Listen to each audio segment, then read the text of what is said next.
건강한 성인에게서 생산되는 침의 양은 하루에 약 1에서 1.5리터 정도이며 혈관에 흐르는 혈액 중 구강에서 필요한 성분을 축출하여 침으로 변환시킵니다.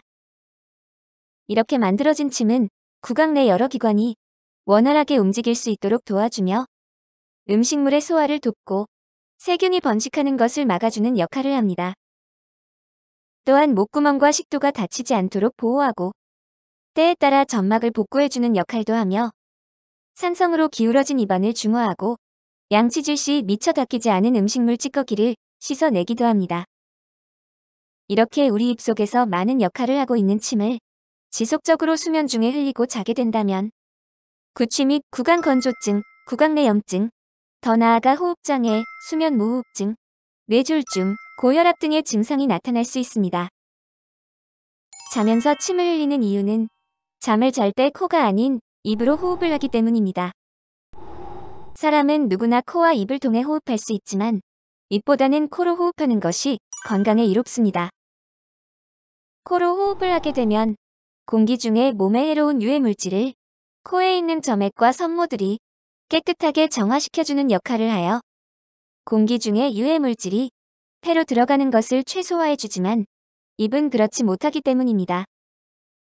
그렇기 때문에 입으로 숨을 쉬는 사람은 아토피뿐만 아니라 천식, 알레르기, 비염, 축농증 등과 같은 질환에 걸릴 위험이 더 높습니다. 잠시만요.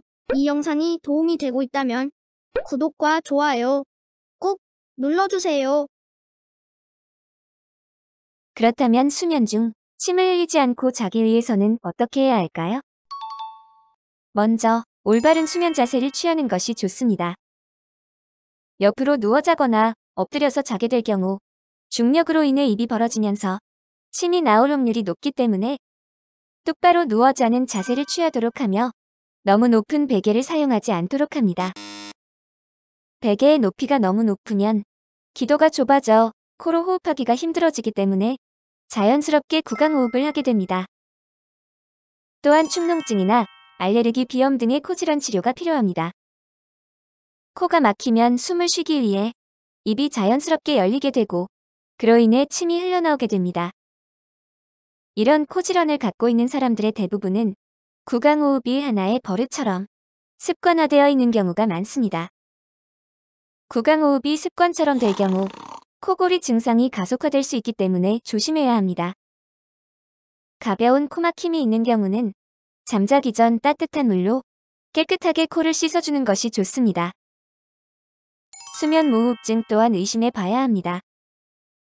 구강호흡으로 인해 입을 벌리고 자는 일이 반복되다 보면 혀가 안으로 말려 기도가 좁아지기 때문에 산소가 기도를 통과하지 못해 순간적으로 호흡이 멈추게 되면서 산소 공급이 원활하지 못해 다량의 침을 흘릴 수 있습니다. 수면무호흡증은 반드시 수면다원 검사를 통해 정확한 진단을 받아 치료해야 합니다.